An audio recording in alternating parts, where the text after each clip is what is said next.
Hello there. This is another UberPeople.net post, and it's called Picking Up Paxes from Clubs. So, Twin FM says, thinking about doing some night driving. I live in DFW, have no idea where that is, area, so downtown nightlife is pretty hoppin'. Question is, how do you recognize Pax when picking up, and what do you do? Pax will recognize you, Uber or Lyft driver, when it's dark. For example, do you use flashers? Well, I do a lot of nighttime driving in Redlands, Rancho Cucamonga, downtown Riverside, Los Angeles, Redondo Beach, Newport Beach, South Coast Plaza. There's a bunch of stuff that you can do, but how do you recognize a passenger when picking them up? One of the most obvious signs of picking up a passenger is you'll see them standing around on a corner with their cell phone out. They're looking for them, and they're probably reading the driver's license plate, and they're looking at you, then you're looking for them, then they're looking at you, or they'll stand on a corner looking kind of iffy. I mean, sure, you can say that a name like Melinda, that's supposed to be a female name, so you're looking for a lady, but the most obvious thing is the actual phone. What do you do when a Pax will recognize an Uber or Lyft driver when it's dark? One of the most important things that I do in the city of Redlands, because it's a super compact district, and I mean really compact, there's about 5 bars all right next to each other, the pins can be so far out of place, is call them.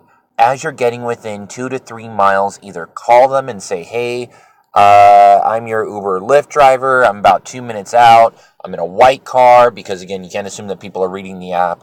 I'm also wearing like a green jacket, or myself personally, I wear a blue jacket from time to time to help me stick out from the crowd. And, have your trade dress on the right side, because that's the first thing that people look for. They don't look for your license plate, they look for your stickers. So make sure that your stickers are plain and visible. If you don't have them, make sure you get the trade dresses. When I do a lot of concerts, I carry a strobe light with me. So when I call my passengers and I have to be in a certain parking area, I'll say, hey, look for the tall guy in the blue jacket with a strobe light. Like, that's pretty obvious and easy to point out. But if you're getting up close to the passenger, call them or text them, let them know that you're in the area. Maybe ask them, where can I find you, what corner you're standing on.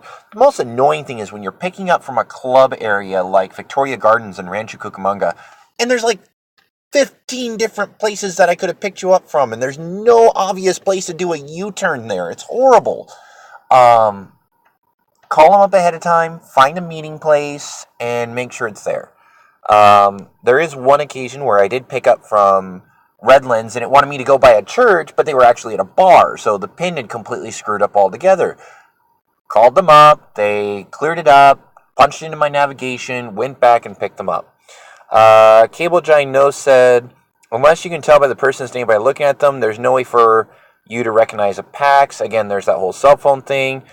Usually they'll come to you 90% of the time, and that's true.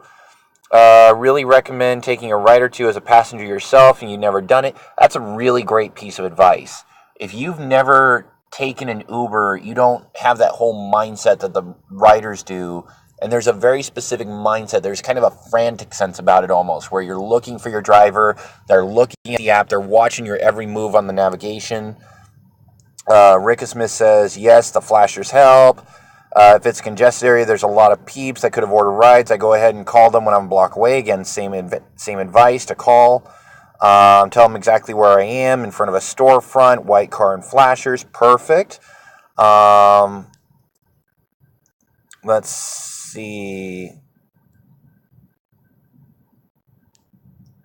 Who cares if they find you? Show up and wait 5 minutes and collect a no-show fee. This one I disagree with a significant portion of times, because I've gotten really lucky on the bar scene where you're driving people like 30, 40, 50, 60 minutes away, and they're super chill. Uh-oh. Moving on. So moral of the story is, yes, there are ways of finding your people, and sometimes they're really good passengers and they're really good tippers depending on where you are. Keep your doors locked. Very good advice. Absolutely very good advice. Because people, if it's a huge congested area, they'll start getting into your car. You may not know who it is. Ask them for the account holder's name and your name.